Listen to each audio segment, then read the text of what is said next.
Hi, good day. So let's have another example for the elementary applications of a differential equation. So this is for the growth and decay. But specifically, this is for the decay of a radioactive material. So a certain radioactive material is known to decay at a rate proportional to the amount present. If initially there is 50 milligrams of the material present and after 2 hours, it is observed that the material has lost 10% of its original mass. So let's have the given first. Okay, so initially there is 50 milligrams of the radioactive material. So let's say that is at time is equal to 0. Okay, at time is equal to 0, the amount of the radioactive material that is at n is equal to n of 0, that's equal to 50 milligrams. Then, according to the problem, after 2 hours, it is observed that the material lost 10% of its original mass. So let's say we have at the time is now equal to 2 hours. So let's say the material will lose 10% of the original amount of the radioactive material. So how do we compute for the equivalent of the amount of the radioactive material that is at n of 2, that is equal to 50? We are to subtract 10%. So that is 0.10 of the original amount, 0.10 of 50. So this is the same as n at 2 hours. 50 minus 0.10 of 50 is 5. So we will be having 45 milligrams. So how do we determine the first requirement? So this is letter A. An expression for the mass of the material remaining at any time t. So we have our equation, that is n of t is equal to, we have the constant c e raised to k times t. So let us use the given for us to have the expression. So let's say we have the first set. Again, this is for letter A. Okay, the first set of given, that is at time is equal to 0, original mass is 50 milligrams. So this is 50 is equal to c. This is e raised to k. At time is equal to 0. But we all know that any value raised to 0 is the same as 1. So we'll be having the equivalent of the constant c is simply equal to 50. That is from our first set of given. Then for the second set of given, at time is equal to 2 hours, the amount will be equal to 45 milligrams. So that is at n is equal at n of 2, 45 milligrams. We have that as 45 milligrams is equal to, we now have the value of c, that is 50. Again, I'm using this equation. So 45 is equal to 50. This is now e raised to k at time is equal to 2 hours. So we may divide both sides of the equation by 50. Then we'll be having the equivalent of e raised to, this is now e raised to k times 2, or this is the same as 2k, is now equal to 45 over 50 is the same as 9 over 10, if we are to reduce that fraction. So how do we compute for the equivalent of the constant k? So we may apply natural logarithm ln. This is now the ln of e raised to 2k is now equal to ln of 9 over 10. So since we are now using ln, we can now bring down this exponents. So this is the same as 2k, the ln of e is now equal to the ln of the 9 over 10.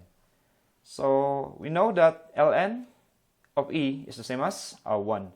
So we'll be having our equation. This is now equal to 2k is now equal to the ln of, or the natural logarithm of 9 over 10. So we can now have the equivalent of the rate of decay, the constant k. So dividing both sides of the equation by 2.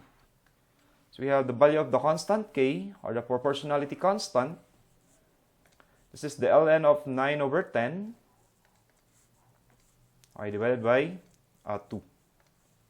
It's negative 0.05268. So it's negative 0.05268. So let's double check the value. Okay, negative 0.05268. Or in terms of percent, the rate of decay is now equal to negative 5.268%. Okay, so we now have the value of the constant c and the constant k, the proportionality constant k. So we can now write our expression. So the expression, or the amount of mass of the radioactive material at any time t. So we have n of t is equal to c e raised to k times t. So this is n of t.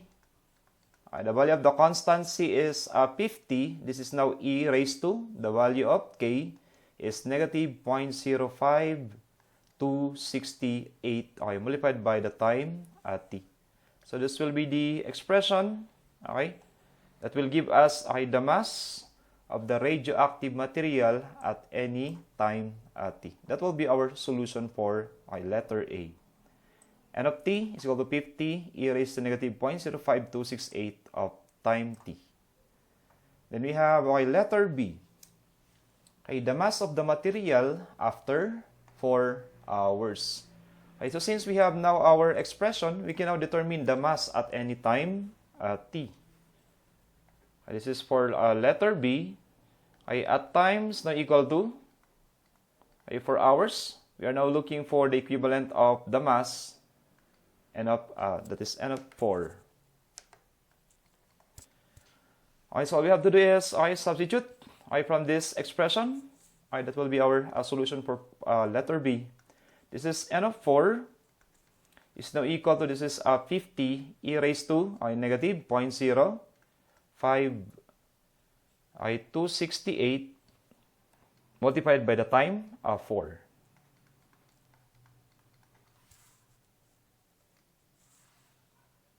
So we are now to compute for the amount, or the mass at time is equal to 4 hours. So this is the same as 50 e raised to is negative 0.05268 multiplied by the time 4 hours. That is 40.5. So this will be 40.5 milligrams. So that will be the amount of the radioactive material after 4 hours. So that will be our solution for letter B. And then next we have letter C. The time at which the material has decayed to 1/2 of its life, to 1/2 of its initial mass, or in other term, we call it the half-life. So what is the initial mass?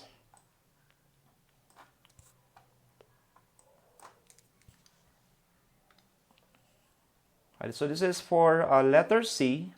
Our initial mass, that is at n of 0, that is equal to 50 milligrams.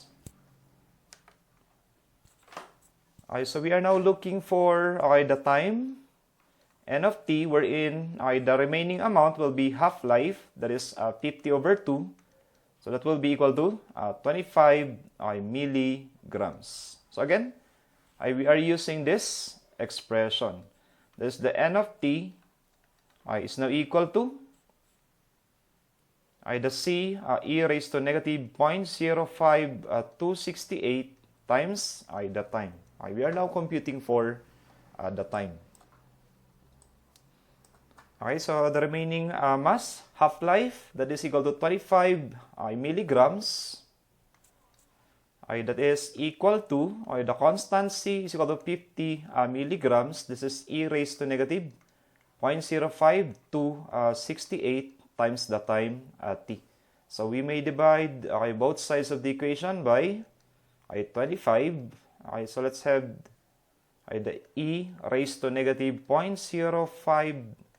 268 times the time is now equal to, what is 20, sorry, that should be divided by, it should be divided by 50, not 25.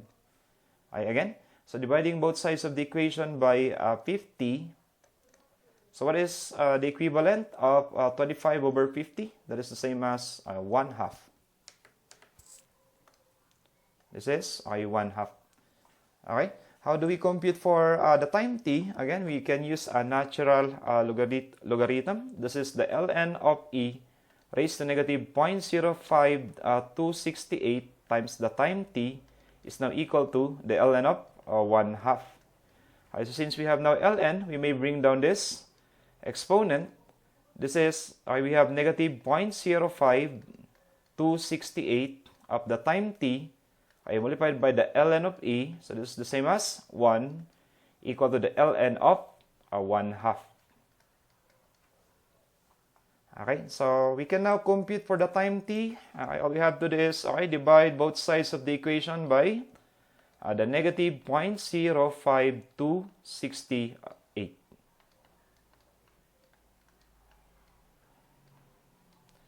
Okay, so computing for the time for half-life is now equal to, this is the ln of 1/2 or ln of 0.5 to be divided by negative 0.05268.